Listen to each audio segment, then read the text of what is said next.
Magandang umaga po, muli ang inyong lingkod, si Chef Roy. Kumusta po kayo lahat? Shout out po sa lahat ng makakapanood ng video ng ito. Mayroon pong babasahin po para sa inyo. Ang babasahin ko po ay nababagay po sa panahon natin ngayon na palapit na pong palapit ang Pasko. Pakinggan po ninyo, babasahin niyo yung lingkod. Sa Lucas 1:26. Pakinggan po ninyo po. Nang ika-6 na buwan ng pagdadalang tao ni Elizabeth, ang anghel na si Gabriel ay isinugo ng Diyos sa Nazaret na isang bayan sa Galilea upang kausapin ang isang dalaga na ang pangalay Maria. Siya ay nakatakda ng ikasal kay Jose, isang lalaking buhat sa angkan ni David. Lumapit ang anghel sa dalaga at binati ito. Magalak ka, ikaw ay lubos na kinalulugdan ng Diyos. Sumasayo ang Panginoon. Okay. Naguguluhan si Maria sa sinabi ng anghel at iniisip niyang mabuti kung anong ibig sabihin ng ganoong pagbati. Sinabi sa kanya ng anghel, "Huwag kang matakot, Maria, sapagkat naging kalugod-lugod ka sa Diyos.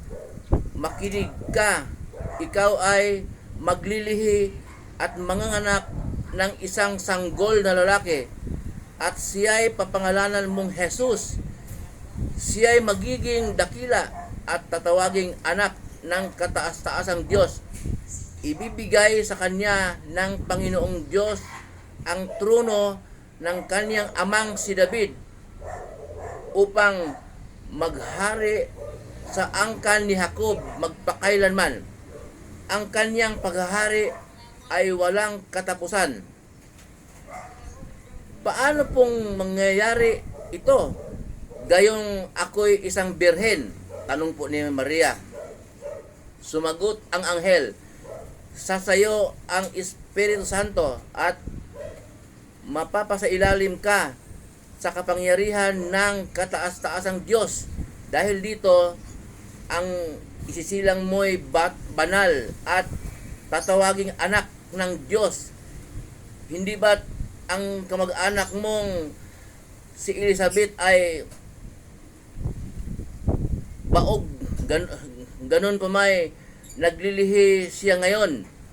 Ika-6 na buwan na ng kanyang pagdadalang tao, kahit na siya ay matanda na, sapagkat walang anumang bagay na hindi kayang gawin ng Diyos."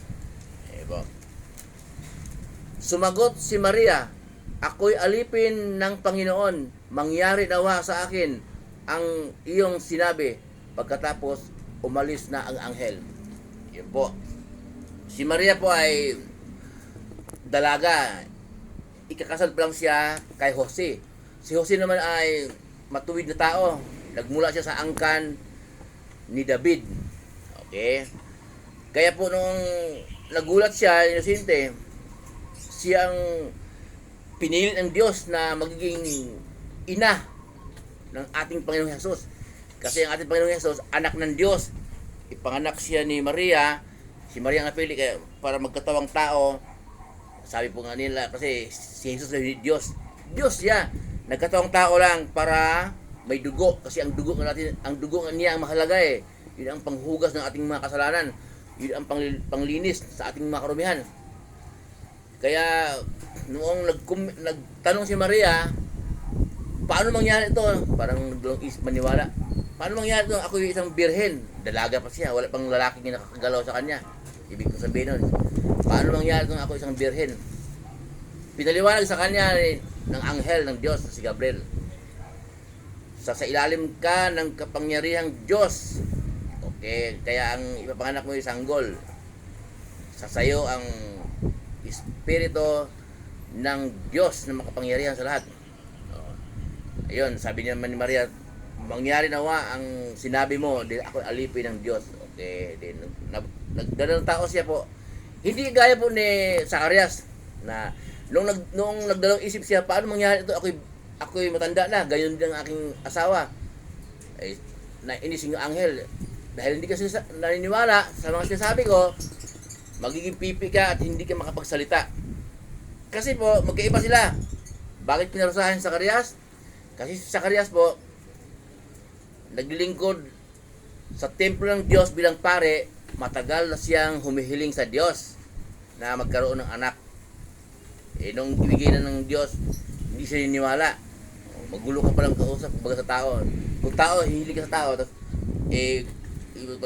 pag bigay mo sa'yo, ayaw maniwala pala, magugulo siya yung tao. Yung Diyos naman, ayaw maniwala sa Diyos, kaya naging pipi po siya. Humihiling po siya.